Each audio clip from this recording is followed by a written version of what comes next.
What up, y'all? It's DJ Envy. And I am Gia Casey. And this is another edition of the KC Crew. Welcome. Hello, beautiful people. And it's finally here. It's here. Our book will be in less than a month, April 19th, but we got our advance copy to check it out. And I can't wait for you guys to check it out and to read it. And even the audiobook, we just finished that last week, so you can pick that up on Audible. So whether it's Audible or a hard copy, definitely order it right now. This book is... after reading the book, because we had to read the book, of course, for the audiobook, and reliving this stuff is like, wow. And I really want you guys to pre-order if you're in a relationship or you're single. I think this will help your relationship, whether it's the things to follow that I did or the things that follow that worked for us. I really think it will help you, and I can't wait for you guys to read it. Today we are in Benz's house. Benz's Airbnb, because we rented out from her to use it. You can't see it. No, why can't I see the book? I'll tell you why later. But shout to Benz. I know it. What are you talking about? I put part of the podcast is in this book, so you can't see it. Just fall back for a second. Okay. But shout to Benz. This is Ben's crib. Ben's crib looks amazing. I'm so proud of Benz. Benz has been working for me for 2 years now, and in a year and a half, she purchased her own crib. This is hers. She didn't need a co-signer. She has nobody paying it. She ain't got no man and no one man paying her bills. She do it all herself. So salute to Benz, and thank you for allowing us to use your crib again. Hopefully in the next couple of weeks we'll be in our crib, but we'll see. All right. Now, today's podcast, I wanted to do something different. Of course, we're about to go on a media frenzy. So we're about to be going to Good Morning America, Tamron Hall. Good Day New York. Good Day New York. We're doing podcasts. We're doing morning shows, afternoon shows, night shows. Live podcasts.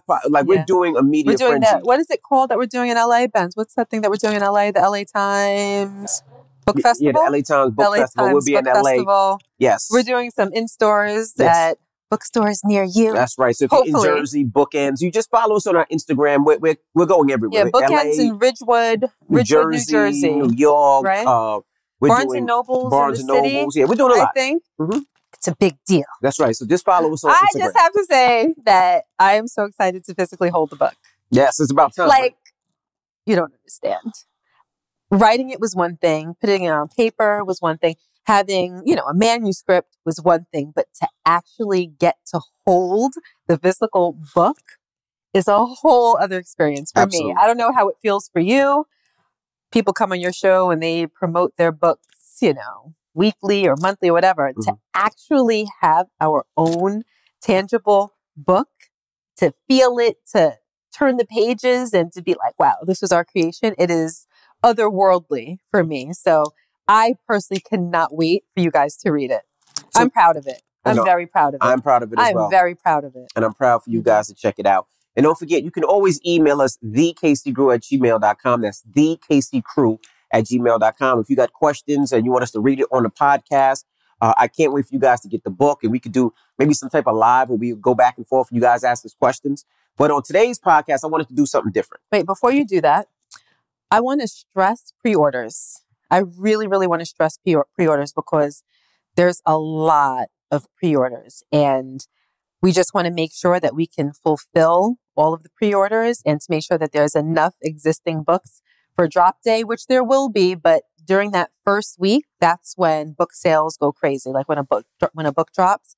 So pre-order if you want the book to make sure that you actually get the physical copy, because we've been reposting some of people's purchases on our stories. And it's showing that it's being delivered in a lot of cases on April 19th, which is our pub date. So you will get it on April 19th or I guess maybe a couple days after. So yes, and if you go to the local bookstore, wherever you buy books, make sure you ask for it. So hopefully we can come to your bookstore and we can get it at your bookstore because we would love to go to different cities and see you guys. I just want if you want it, for you to be able to get it, without having to wait. Mm-hmm. And we're treating this like an album. Like if we had an album, we're going city to city, store to store, because we want to meet you guys. We want to talk to you. We want to shake some hands. We want to talk to you about relationships and all that. So definitely. I wish that we could do, obviously you do book signings and you sell your book at your book signings and you sign it, obviously, right? I wish there was something that you could meet the people after they read the book. Mm-hmm. I'm dying for feedback.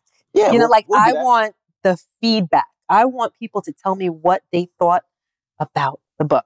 Well, the cool thing about that is after the book comes out, we're doing a bunch of car shows, and Gia will be at the car shows. I am. Yeah. We'll be there. You just put me on the car stroll. That's right. Okay. And we will have a booth. So that is a couple of months after the book release. Booth?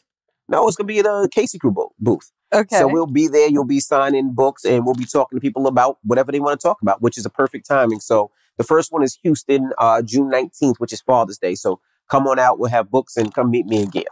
All right. Now, today's podcast, we're going to do a little different. I tell you that we're going on this media frenzy. The book's almost here. We've been running around like crazy. But what I wanted to do is I wanted to interview Gia today. And some of the questions that I always see that you guys have for Gia, whether it's in her DMs, when we go live, guys have a lot of questions. Sometimes we don't get to those questions. So I was like, let's do it today. So I'm going to interview Gia like I don't know her. Like you don't know me? Nope. For real? Yep. Let's start it off. Wait, okay, we're ready for this. What's up, everybody? I'm DJ Envy, and today we have a special guest joining us. We have the lovely, talented, smart, bright, and beautiful Gia Casey. Welcome. Where's the applause? I need applause. Thank you. Thank you. So happy to be here. Well, first of all, how are you doing today? I'm wonderful. Now you have 6 kids. Who's watching the kids? Who's watching the babies? Well, we just hired a new nanny. Mm-hmm. So she's with our old nanny who is kind of showing her the ropes. Okay. Mm-hmm. Well, you have this book that comes out April 19th. Real Life, Real Love. Life This kind of feels like an interview. This is kind of strange. This is. I know, but it feels that way. You turned that on real good. Okay, go ahead. Ma'am? Yes, sorry. Okay. Mm-hmm. So the name of the book is Real Life, in line. Real Love. Life Lessons on Joy, Pain, and the Magic That Holds Us Together. So let's start right from it. Why did you decide to write this book? Can you talk to me in a more conversational tone? You're talking to me in an interview tone. It doesn't make me feel as being as forthcoming as I'd like to be. Ma'am, I'm interviewing you. I know, but we are live. But you're not acting like a seasoned interviewer. I am. A seasoned interviewer would make me feel warm and cuddly, as you like to put it. Ma'am, but you're sounding very you're sounding too professional, which is actually anti-professional because you don't get what you want out of somebody when you behave too professionally. You have to make them feel warm and cuddly. Well, so ma'am, why did you get on your job. See, you can't do this. You got to fix up. You got to be better at what you do. Come on. I need you to take a more personal tone. I'm interviewing you. I know, but to get what you need to get out of the interviewee, you have to make them feel comfortable. And you're making me feel a little icy. I'm about to leave this interview. I'm here. I don't care. I'm not getting paid for it. I'm here to help you. I'm here to help your show. I'm here to help you promote books. If you don't want to promote books, you can get out of here. Well, this little clip is going to go viral. So I think that's going to be enough promotion. So I don't really need to do the interview. Why did you write this book, damn it? Well, the reason why we wrote the book is because... Can I refer to you as Rashawn or you? Whatever you want. Okay, I can pretend that you're not you? Whatever you want to do. Just answer the question. I don't know. You just concocted this and threw this on me. All right. It's going to be weird if I'm doing like a My Husband and I. You can say me. Can we remix this? Well, why did you write the book? Why did we write the book? Tell the people why we wrote the book. Thank you. See, that's better. It's fucking up all my ideas, but go ahead, go. No, you just needed to come with a little bit of a little adjusted idea. So, for me, the reason why we wrote the book is because we've been through so much. We have been through the most amazing times. We've been through the worst times. We've been through, the loss of my mother. We've been through the birth of babies. We were together at such a young age, so we know what that feels like. We know what it feels like to be in that same relationship through your 20s, your 30s, and to weather all the storms in between.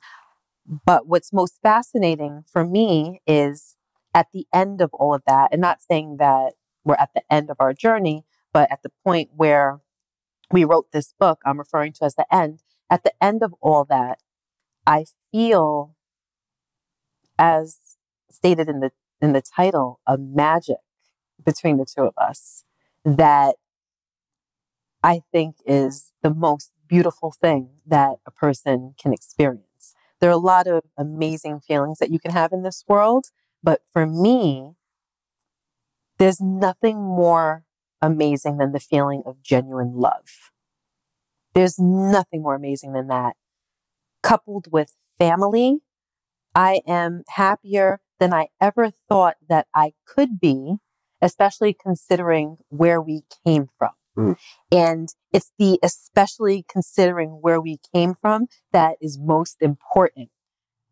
And that's why we wrote the book. It's the especially where we came from, because it's despite the hardships, despite the confusion, despite moments of, as we've discussed in previous podcasts, hate, disgust, disappointment, at the other end of that rainbow was love and forgiveness and understanding and a lot of other things that we explain in the book. So I don't want to get too breathy right now, but it was the beginning that was amazing. It was the journey. And now for what I'm calling right now, the end, that is what I feel can be so inspiring. And again, I refer to the word magic. By magic, I don't mean that we're magical or what we have is so special that it's magic. I think that every couple can have their own magic. It's what is it about that person that makes them yours? I was talking to a friend today and it started off talking about music. And I was just telling her how much I disliked the music that she listens to. And she was telling me that she disliked some of the music that I listen to. And I said, you see, that's the beauty in art, as is the beauty in love. Everything isn't for everybody. What I love and what make me want to get up and do the Running Man might make somebody roll their eyes. Do you know what I mean? Mm-hmm. And the same thing in love. You can be in love with somebody that someone wouldn't even bat an eye at. So everybody has to uncover their own personal magic. So there's a part in the book where we talk about uncovering your own personal magic, digging to the bottom, the soul of what makes your relationship, what makes them yours, what makes that person yours, and we've figured that out. And I think that once you unlock that, that's when you get to the root of who you are as a couple. And I think that's when you turn a corner. That's when you turn a corner. And we've turned so many corners, Another reason why I wrote the book, or where I wrote my parts of the book, is because we get inundated with DMs and emails, and I wish that I could answer all of them. But most of them ask questions that are along the same thread.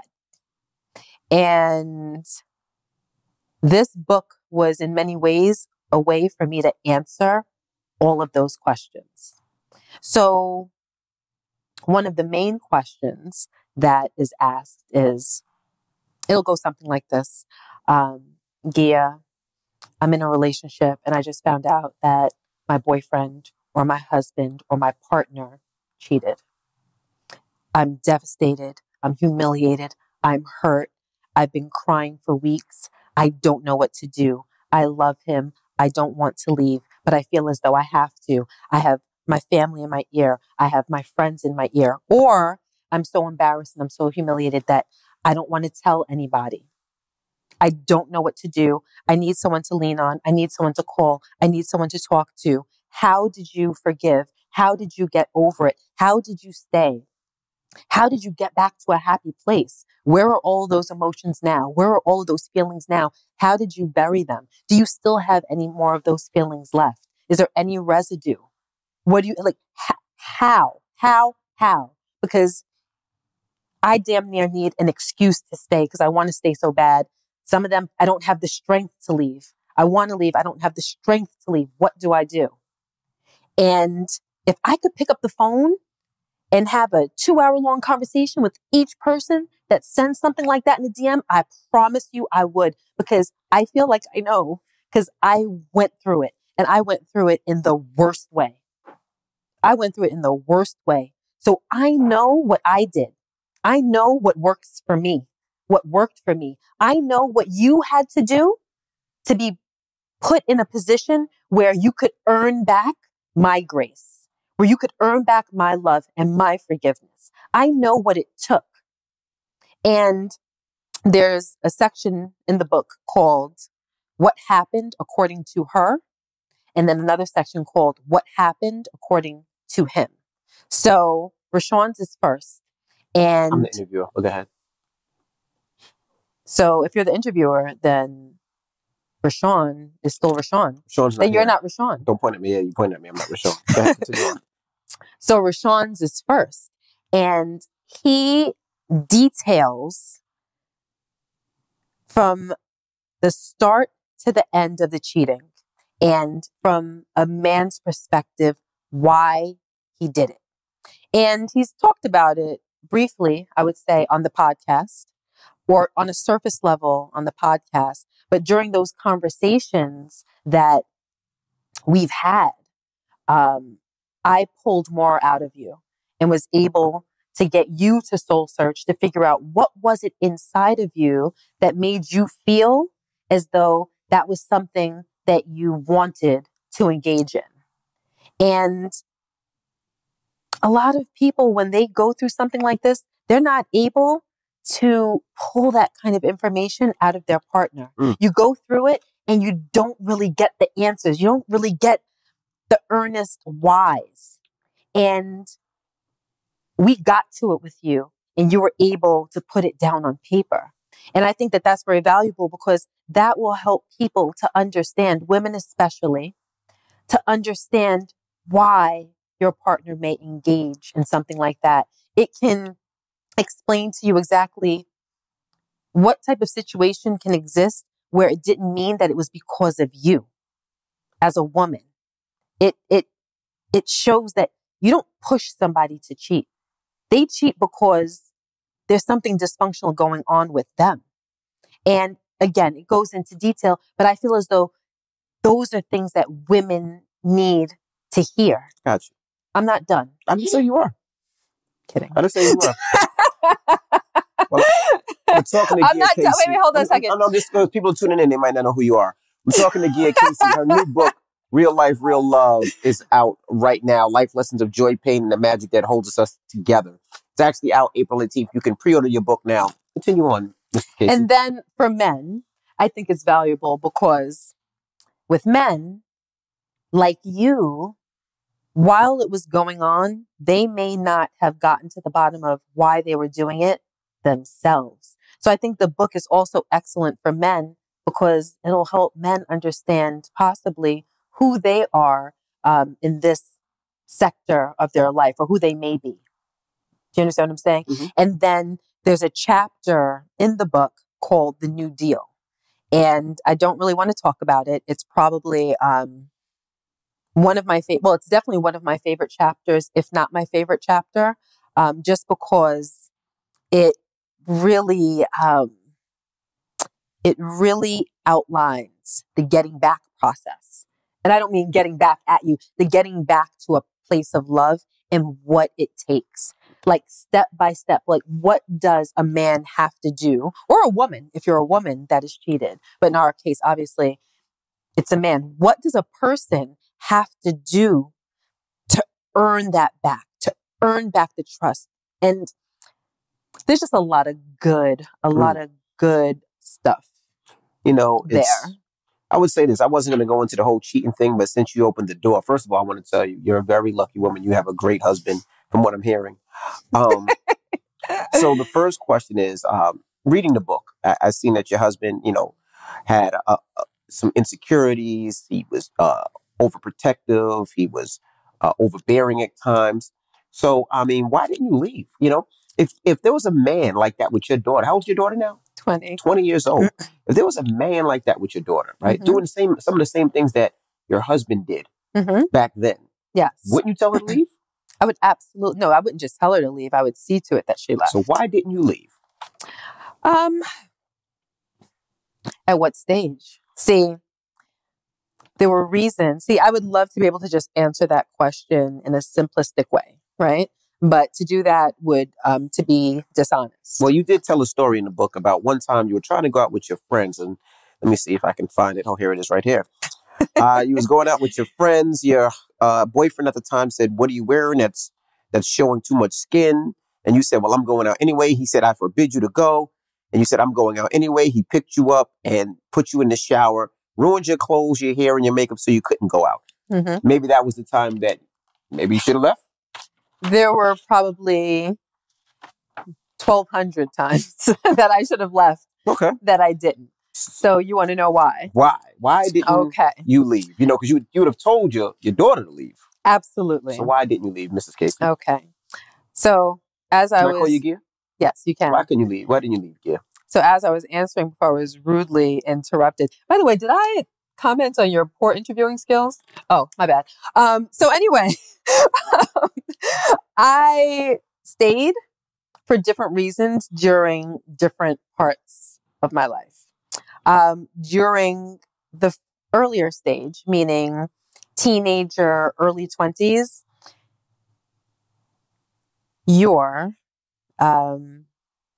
manic outbursts and the jealousy, the overbearingness, the possessiveness, the protectiveness, all of that, and just the way that you reacted to me or anything that had to do with me, it being so extra, so passionate is really the word.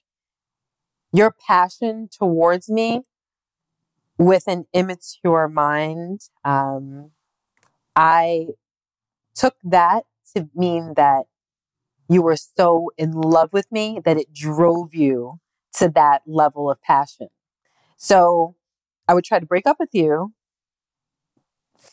because I knew that's what I should be doing. And then each time I made you work to keep me.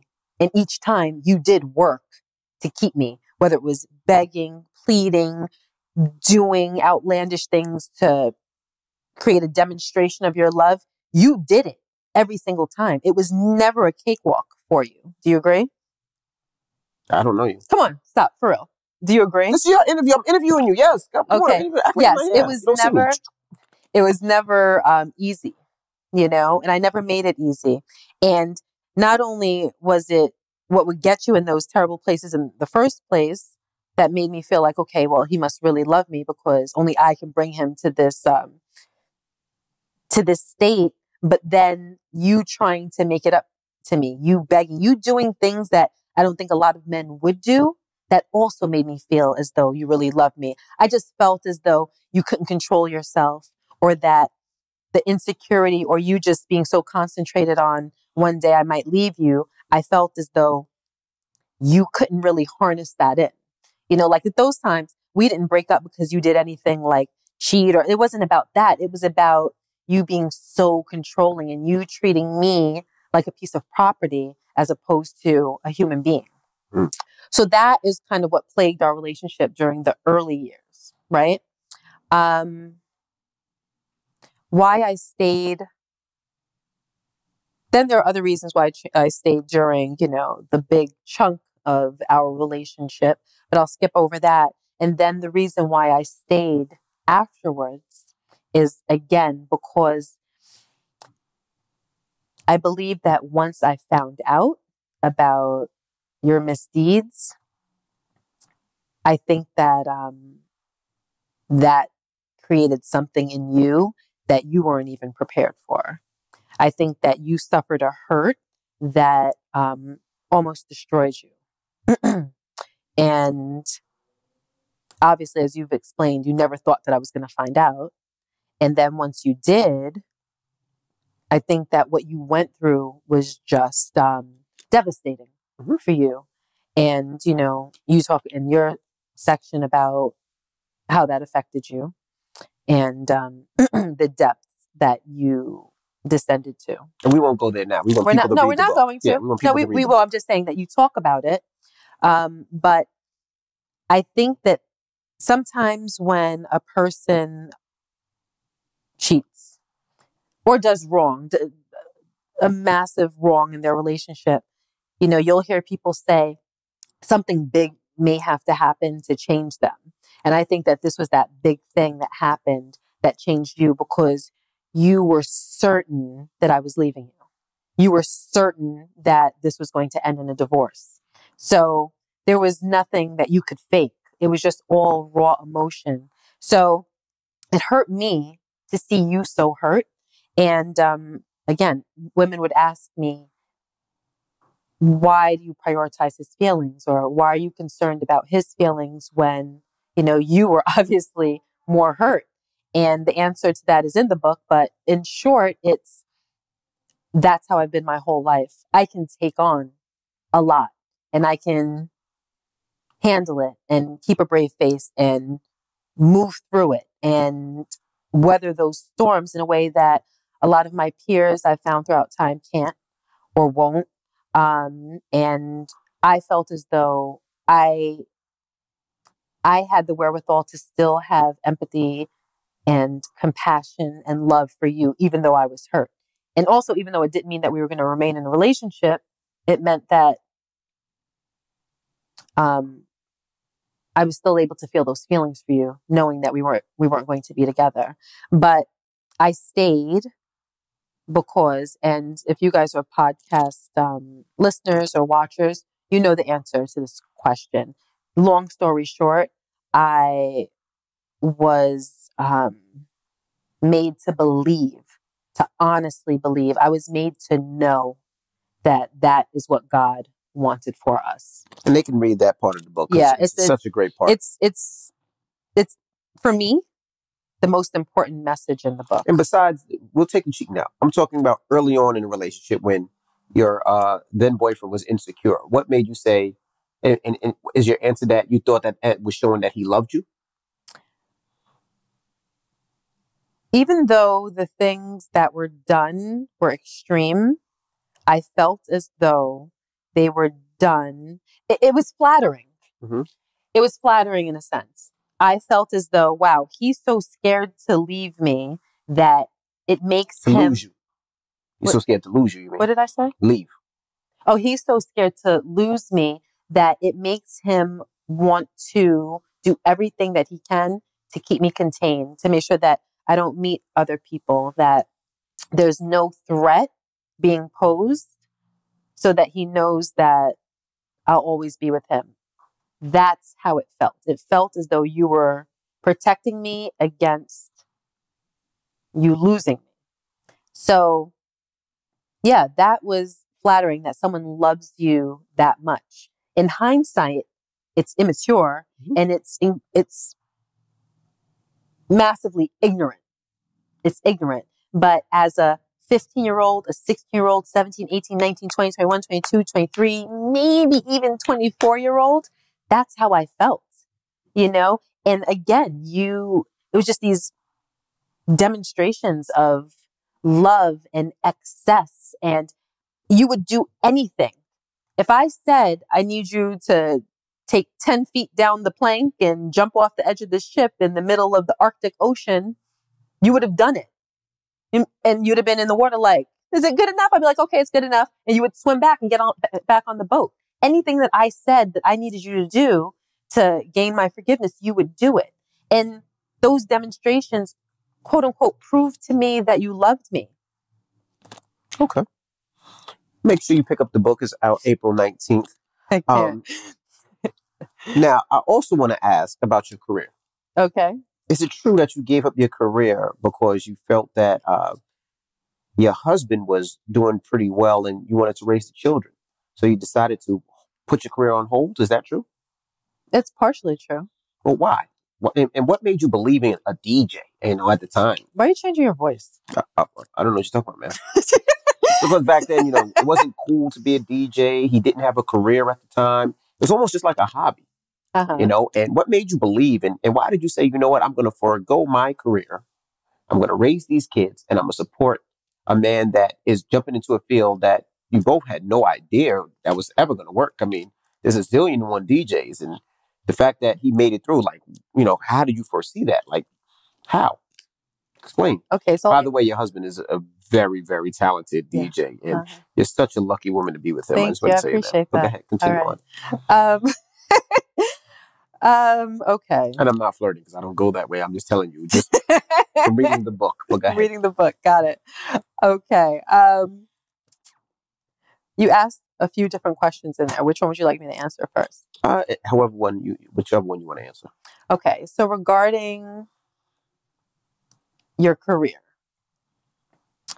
I never was at a point in our relationship where I was worrying about or thinking about the future. I never thought, oh, he's a DJ.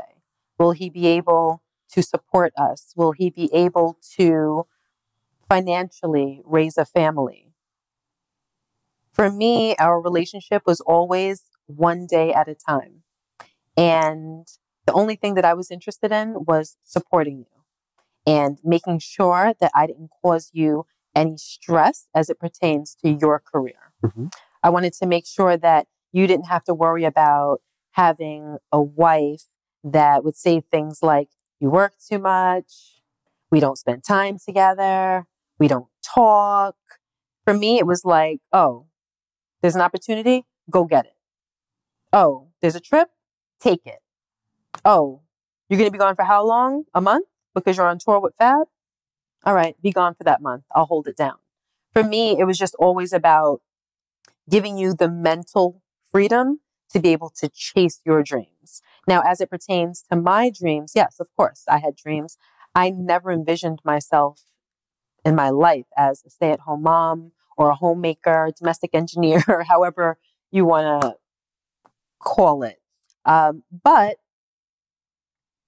the main reason why it turned out that way is because it is what I would say demanded, but it wasn't as harsh as demanded. It was, it started off as like a suggestion and like temporary. And then whenever I talked about going back to work or working or beginning to cultivate a career, there were always a bunch of reasons why I shouldn't. And the idea of having more children and why start a career when we're going to have another child soon, etc. It was often done with kid gloves. But then as time went on, it was more direct, and it was obvious that, you know, you didn't want me to work because you didn't want me out in public. You didn't want me, I think as you may have put it, seeing what else is out there, because if I did, then maybe I'd be interested in something else that was out there. And, you know, one time it was even put that I couldn't work because if I was working, you wouldn't be able to work because then you would be too preoccupied thinking about what I was doing and who I was meeting throughout the day, that you wouldn't be able to be good at what you're doing because your mind would be elsewhere. And there were some other things along with that, but I'll leave that out. So I knew where you were coming from. I knew that it came from a place of insecurity, but for me at the same time, I recognized that it was a good idea because we did just have Madison and we were planning on having Logan and maybe other children. So I was able to give you what you needed also because I knew that it was a good idea for the time. So yes, I deferred my career or my ambitions, I can say. And over time, there was just always a reason to not seize opportunities and pursue them. Again, that's in the book as well. So. Okay. And another question I had. So I want to go back to cheating for just 1 second. I know most men are here like, why go back to cheating? But why didn't you cheat? Oh, why didn't I cheat? Honestly? No, lie to me. There's a couple of reasons why I didn't cheat. Okay, so if a woman wants to be with, well, first of all, you were my first and you were my only. I held that very near and dear to my heart, and it was something that I was proud of. So to be honest with you, selfishly, I didn't want to mess up that one of one record. Two,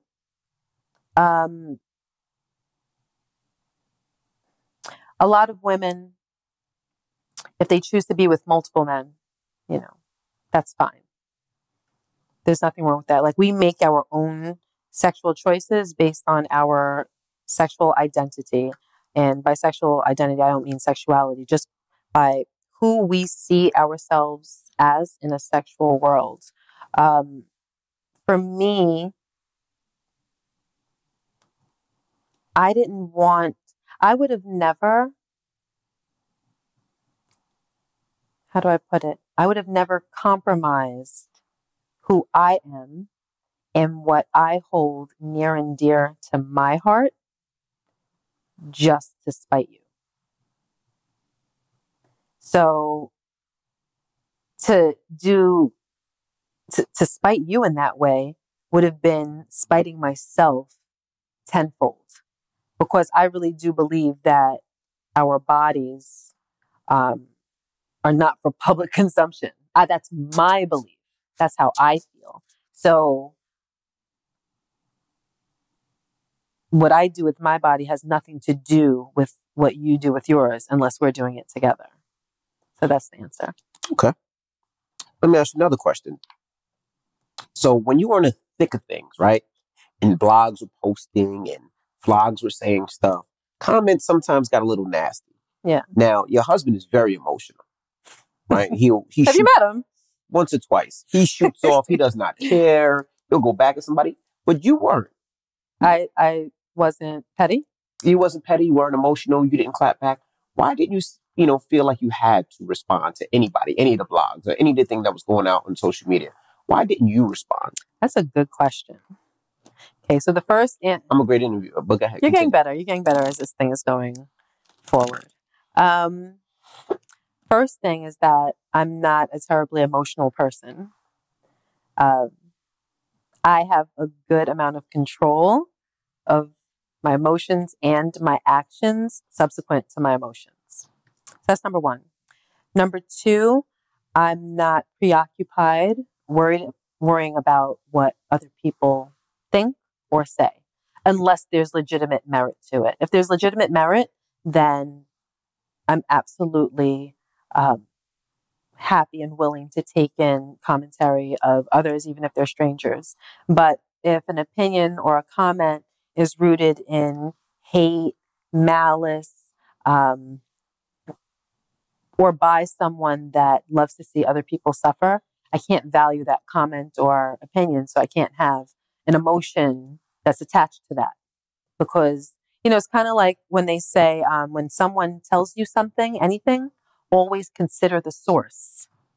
So you can't be concerned with the message if the source is faulty. So you're talking about blogs, etc. In those situations, the source is typically faulty. So logically, using reason, I can't take that to heart. Okay. Question. You have 6 kids, correct? Yes. Don't take this vow, but they all came out your vagina? They did. How many surgeries did you have? And as far as... I guess you asked what the people want to know, huh? I guess women call it a mommy makeover or a BBL. Yes. Have you had any of those before? Have you had any surgeries at all? In my entire life? Yes, ma'am. I had one surgery. Oh, what surgery was that? When I was attacked when I was 15, I had a scar on the side of 2 scars on the side of my face that resulted in a subtle keloid. And I had those 2 scars excised, which means that they take a laser and they remove the scar and they stitch it up in a technique that results in less scarring. So I had that surgery. Mm-hmm. But aside from that, no, I've never had any cosmetic surgeries or tummy tucks or take stuff out your stomach. My butt's modest. I don't think anybody would accuse me of having a BBL. Nothing in the face. No, I've never had Botox or no? fillers or anything. Okay. I've never been poked, prodded, or picked at. No, nothing ever. Okay. I use good skincare though. Okay. Now, so the book is out April 19th, and you guys should definitely check it out. Real Life, Real Love, Life Lessons on Joy, Pain, and the Magic That Holds Us Together. I would say I just want to appreciate your time today. And as we close this interview out, and guys, definitely check out this book. I mean, it's a great read. I mean, Diddy has a reflection in the back. And, it says... Actually, the reflection's in the book. That's a quote the back. A quote, I'm sorry. Yeah. Sorry, ma'am. You should just do your research before you interview people. I did. You should get your terms correct before you have somebody sit down on your couch. DJ Envy and Gia Especially considering it's your own book. Well, Diddy said... Sorry. DJ Envy and Gia Casey never shied away from talking about the good times and the hard times. For them, it's not just about having a beautiful family. It's about the work it takes to keep that family together. Great quote, Diddy. 50 Cent says, Gia and Envy picked each other and were able to build a beautiful family and successful businesses. They built a life that inspires so many. It makes me wonder what we all can build if we start with the right foundation. Oh, thank you. Clue. DJ Clue. Envy and Gia had a strong bond from the beginning and are the perfect example of soulmates who are meant to be. They are a real love story and a true match made in heaven. Oh, thank you. He was at our wedding. Yes, he was. So, in closing this out, why should people buy your book? Oh, that's a great question. Oh, now I'm a great interviewer. Okay. I said you were getting better as we moved along. I think that this book is an essential work for anyone that is in a relationship, that aspires to be in a relationship, or is just coming out of a relationship, or is out of a relationship and needs or wants guidance. And if you're in a great relationship, I think our book is excellent to help you make your relationship even better.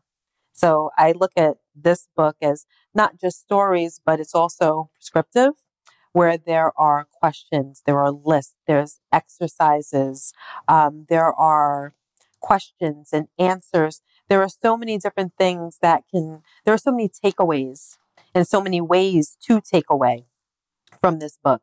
So no matter what stage of relationship you are in or are not in, there's something in the book for you. It's written very broadly where anybody can benefit from it. It's not surface level. It's written very deeply. It is very thorough. Nothing is skimmed over. And if you know me, I go into very great detail because for me, I don't like things left to misunderstanding. I like for things to be explained in a way where anyone listening, anyone reading understands at least where I'm coming from. You're not going to walk away from conversation with me or from reading this book not knowing where I stand, not knowing where I thought, or taking it the wrong way. So I think it's very well written. So there's that. Okay. Well, make sure you pick it up. This is a great read. Real Life, Real Love, Life Lessons in Joy, Pain, and the Magic That Holds Us Together. Definitely get your copy. Pre-order it now so you can have it on release date. And hopefully we'll see you in a city near you. That was my interview with Gia. So now, I hope you guys... So now, maybe the next podcast, I get to interview you. Next podcast, she can. But usually we do an email here, but I don't want to do an email here, and I'll tell you why not. I was talking to Tamron Hall earlier today, and Gia and I will be on the Tamron Hall show. And she was telling me that she had a fiance. She's married now, but before she was married, she had a fiance, and they went on vacation. And she was parasailing. Okay. She was up in the sky, and he was on the boat. Yeah. And the parasail popped. String popped. The rope popped. That's like your biggest fear when you're on a parasail. Anybody that wants to go parasailing and doesn't, it's because of that reason. What if that rope pops and I just fly away into the universe? Well, she flew right into the ocean bow. Wait. So it popped.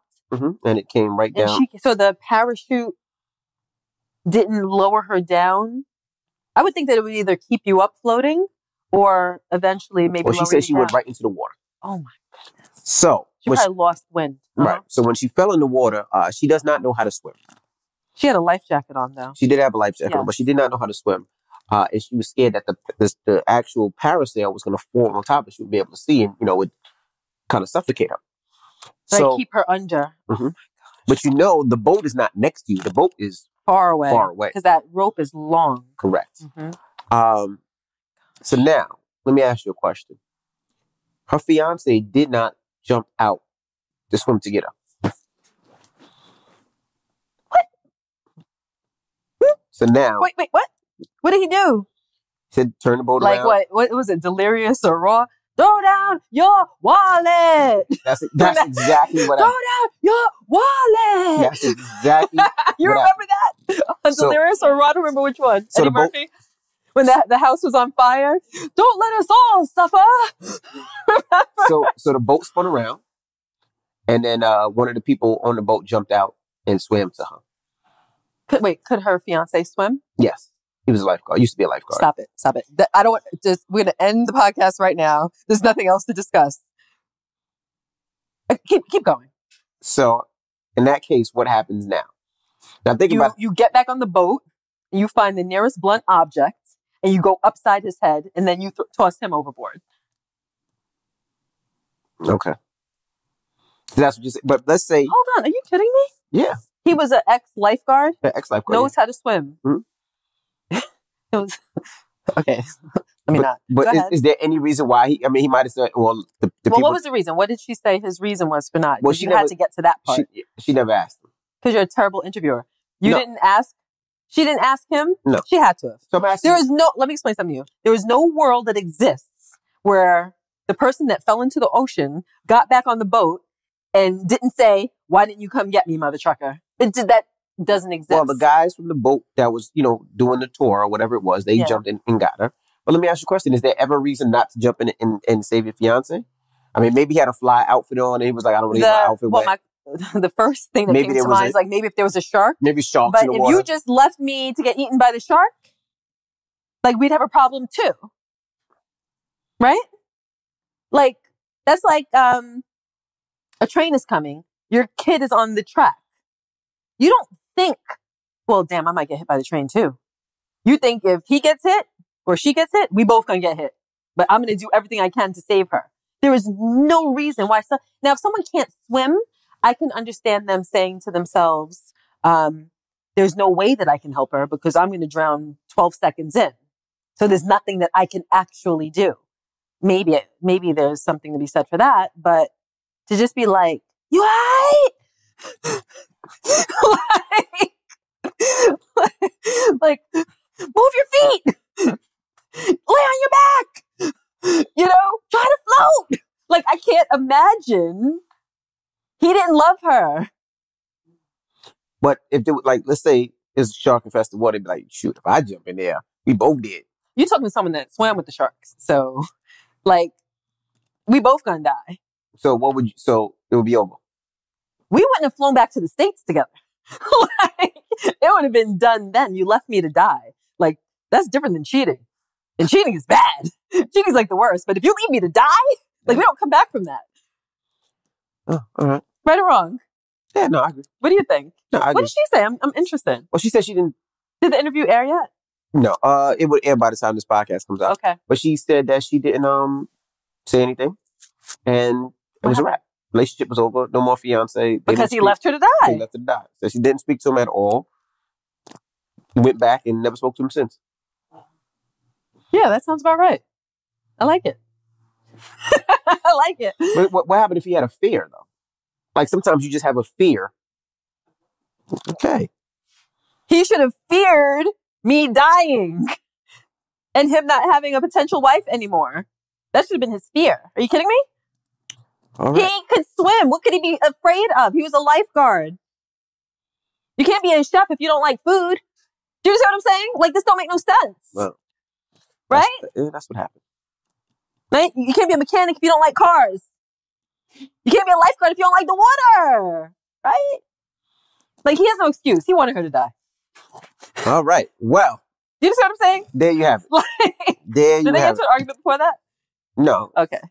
This something had to give, right? Yeah. Okay. Well, there you have it. Well, make sure you pick up the book. Real Why life. are we doing an email? Why aren't we doing an email? You want to do another email? That was an email. Oh, you want to do an email? I would like to do an email, yes. All right, well, let's get to the email of the week. It's pretty long. Hi, my name is Christina. First, I wanted to say that I love y'all's podcast, and it really does resonate with my husband and I. I listened to the last podcast, episode 203, and a very good subject came up on that. My husband and I have arguments about that. I wish you guys can elaborate your thoughts on a little bit more.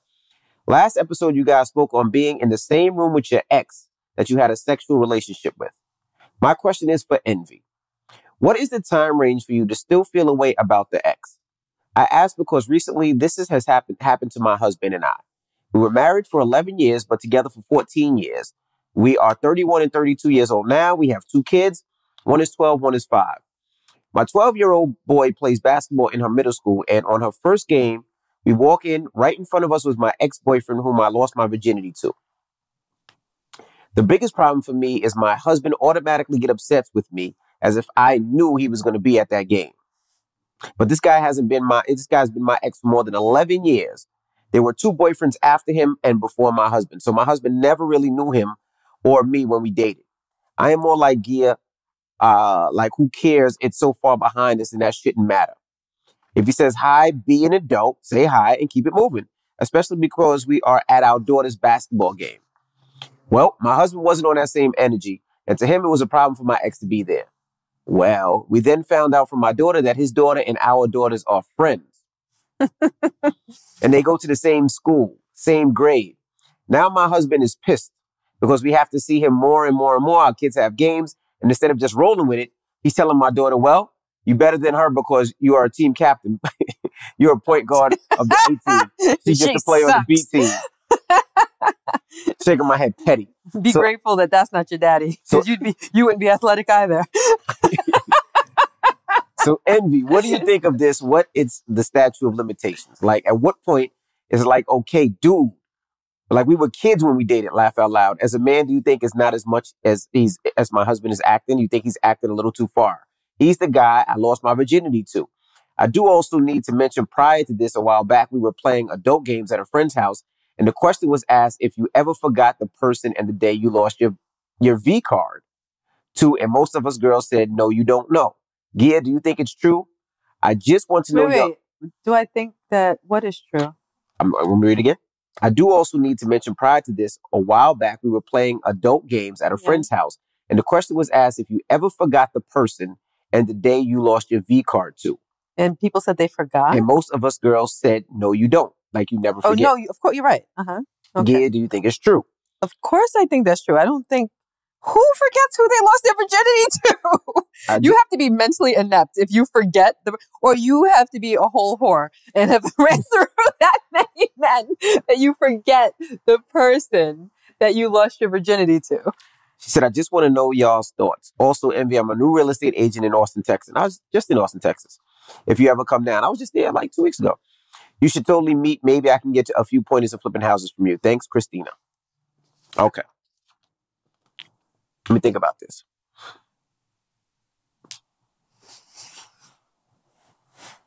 Now, I ain't gonna front. There's 2 ways I'll look at this. If he was at the game and we were both there, it wouldn't make me feel a way unless it made me feel a way. Like, well, we all know what that means. I'm not explaining. I'm going to break it down. It wouldn't make me feel a way unless he made it feel that way, unless he made it feel a little funny. If he just said, hey, what's up, how you doing, and shook my hand and kept it moving, I'm fine with that. But if he did something like hugged a little too hard or kind of like a flirty talk or talk too much, it would kind of make me feel a way. But if it was just like, hey, what's up, how you doing, how's everything go, keep it moving, I wouldn't have a problem with that. Secondly, knowing me, my daughter was on the team. She was the captain. And she was on the A team. And the other girl was on the B team. I kind of would be like that too. Like, you know what? Tell my daughter, you know what? Back her down a little bit, a little hard. You know what I mean? That was your mama's ex-boyfriend. So you let her know who got the real genes in this family. With a real, when we ball out. I would do that a little jokingly and playingly. Maybe not jokingly and playingly. I'm competitive. But it wouldn't bother me. I don't think it would bother me depending on how he acted and how you acted to him. If you totally acted like it was nothing, you just saying hi because you're being polite, I don't have a problem with that. If it went a little too far, a little too much, looking into my eyes a little too like long, then it's a problem. Other than that, I mean, he has you. He has the prize. The fuck he worried about, in my opinion. You got the prize. Where was that energy on the podcast that she was talking about? You be talking out of two sides of your face. I'm just thinking now how I would feel. It depends. Because you felt differently like 4 weeks ago. It depends on how he acts. Now you go, oh, I got the prize. Before you'd be like, I'd be salty. I would be salty. I wouldn't want to be in the same room as someone you slept. I don't know about y'all, but I couldn't do that. It depends. It all depends. If it's a small community and it's like, this is over. This is something that I cannot not deal with. Like, it's one of those things. What am I, take my daughter out to school and put her in another school? I'm just talking about what you said before. I mean, it is. I mean, if we're in a vicinity where that's a real conversation. This is totally different. We're not in a club. We're not in a industry event. This is our daughter's game. I'm here for my daughter. He's here for his daughter. I can't change that. I can't be like, you know what, babe, don't go to school no more. I can't be like, babe, we're not going to any more games. So what you're saying is you would take the mature route. In this case, I would, depending on how he acted towards you and how you acted towards him. Okay. What would you do? If I were whom? The wife in the situation. The husband's obviously upset about it. Mm-hmm. He feels away. But I think if he feels away, either he could be insecure like I was back in the relationship, or maybe he senses something, and that sensing of something makes him feel away. What do you think? No, I just think that he feels possessive of his wife. And probably, I would assume, that the idea that he has to look into the face of someone that he knows also saw her naked makes him feel uneasy. It's just how he deals with those feelings is the test, you know, like, does he go home and have an attitude with his wife just because he was in a situation where he had to be in the same vicinity as this other man, you know, because if he's acting in a way that's unreasonable, then that can't be tolerated. You know, they have to sit down and he has to air out why he's feeling that way. And it could just be, you know, like, I just don't want to look at anybody that I know that you've been with in that way. It just makes me feel some type of way. I apologize. He just has to take accountability for his emotions and, you know, the actions that came thereafter. But that's it. Or, you know, you can always do this. You could always go Evelyn Lozada on her. What? And that might work. Wait, what? What are you talking about? Go Evelyn Lozada. What did Evelyn Lozada do? Like, did I miss something else on Instagram? We're going to play the clip right here. You know when Evelyn Lozada was like, pussy. Stop that! What's wrong with you? You acting like you have one. Christina, that was so natural. I don't know what your husband's name is. At the next game, you at the game with your husband, right? Well, let's say your husband's name is Will. How do these things pop into your mind? Let's say your husband's name is Will. You might have to be like, Will, this is yours, and do it in front of everybody so your husband know what it is. And that way, you good. That way, you ain't got to worry about him. He probably will never go to a game again, but you just do that one time. Like, if you see your ex right there, you be like, look, everybody, I want you to know. Try that. That might work. Yeah, so that won't work. Just in case. Or to the wise, that won't work. Okay, I thought you meant that Evelyn Lozada did something crazy with Ocho's new girlfriend. Oh, no, wife. No. Are they married? Fiance, sure. Maybe, fiance, yeah. Right? Or something from Selling Tampa? Mm-hmm. Okay, that's what I'm like, did I miss something? No. Okay. Cool. But anyway, good luck with that situation. He shouldn't be wilding out. As long as he's not sensing anything, there's no ill feelings, he shouldn't have a problem. This is a situation where he can't avoid. He has to take his daughter to the game. The other brother has to take his daughter to the games. Y'all gonna see each other. You might as well be cordial. Deuces up. Your daughters are cool. They're friends. You don't want to ruin that because they might be good friends. You know what I mean? Do you think there's a situation where the husband can just kind of like forget it and they could even be like cool or like, you know what I mean? No. You couldn't be cool? No. You're cool with someone that you keep accusing to be my ex, who's not? But I'm just playing with you. Okay, so you don't think anything ever happened? No, you don't think Rashawn keeps accusing me of having had a relationship with someone who's kind of like resurfaced in our lives. So it was someone that was a friend of mine a long time ago that Rashawn's been cool with. And in his phone, he has it as the person's name, ex-boyfriend, Gia's ex-boyfriend. And it really bothers me because I'm like, yo, like I never even kissed this dude. Like we were just friends. But I feel like you kind of think like something more. No. I would just do that to mess with you. I just do that jokingly. He pulls up his picture and says, Madison Logan, this could have been your pappy. My goodness. Benz, am I lying? How many times a week does he refer to this dude? I'm like, hun, I was 14.